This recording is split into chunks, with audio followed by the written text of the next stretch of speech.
This is an audio sample of Rejecting the Dark Arts by Philippa Melvyn from the Courageous Overcomers Anthology. I knew my mother had 2 children, my older brother and me, other than a miscarriage she claimed to have had before my brother was born. I never questioned it. Almost 60 years later, standing in a packed church, a man who I'd never met before, a foreign prophet, had called me out to minister to me. I was familiar with the spirit realm, having experienced good and evil, and was committed to good. The prophet was not an unexposed man. He had left his home in Africa to be free from his grandmother, who was also heavily involved in witchcraft. He could relate to what I was going through. "How many children did your mother have?" he asked when I stood to face him. I answered to 2. That's when he corrected me. The third, he said, was sacrificed. His comment took me by surprise, but by now, I didn't put anything past my mother. For the last several years, I had seen her in action and had found out that she was also involved in the death of my only child. I had even seen what she had done to my father after he made a comment in front of her that she did not like.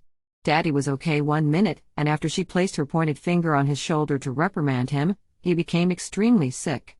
That's how she operated. It is unfortunate how many people would choose not to believe my story. Many have convinced themselves that witchcraft, voodoo, obia, santeria, and the like do not exist. Unfortunately, when they find out that it does, they become fearful and succumb to it instead of taking a stand against it. You don't have to be fearful if you are a follower of Christ. When Jesus commanded his disciples to go out in the book of Matthew 10:8, to heal the sick, cleanse the lepers, and cast out demons, he would have been in error if demons did not exist. In many instances, Jesus and his apostles cast out demons. How do you cast out something that does not exist?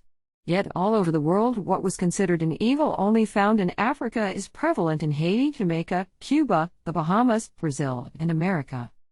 In fact, all over the world, especially in Europe, where sadly it is a growing fad. Yet so-called Christians either believe or pretend that witchcraft does not exist, and rather than learn how to walk in God's power, they buckle under the weight of their problems. They do not really understand that their God is all-powerful, almighty, and nothing can defeat us if we surrender to him. Then we have the other extreme, those who falsely believe that demons outrank God. That's a lack of knowledge. The prophet continued, "Your mother had someone spit in your mouth when you were a child." By now, I was on the floor, my head was reeling. I later asked the father about what had been said, and he showed me who it was and where it was. The prophet had told the truth. So much had happened, and now the pieces were starting to come together. All I wanted was to jump from the roller coaster I seemed to be strapped to for so long. Had someone told me that Mummy was involved in witchcraft when I was younger, I may have denied it, but of late, there was nothing I would put past my mother. To strangers and even my brother, Mummy was a soft-spoken, sweet lady who used to teach Sunday school. Unless you ruffled her feathers in a bad way, she turned her volume up.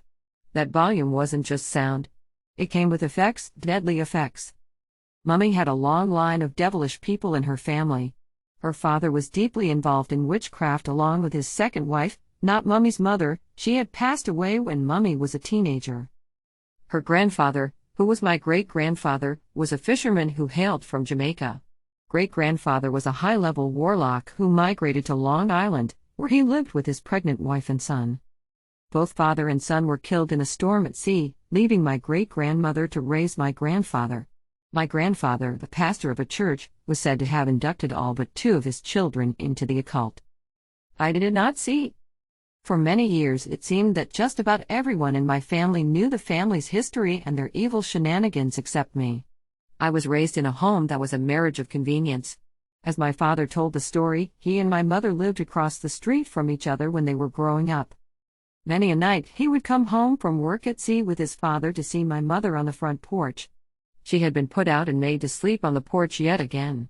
After having seen this and being tired of his home arrangements, he suggested to my mother that they get married.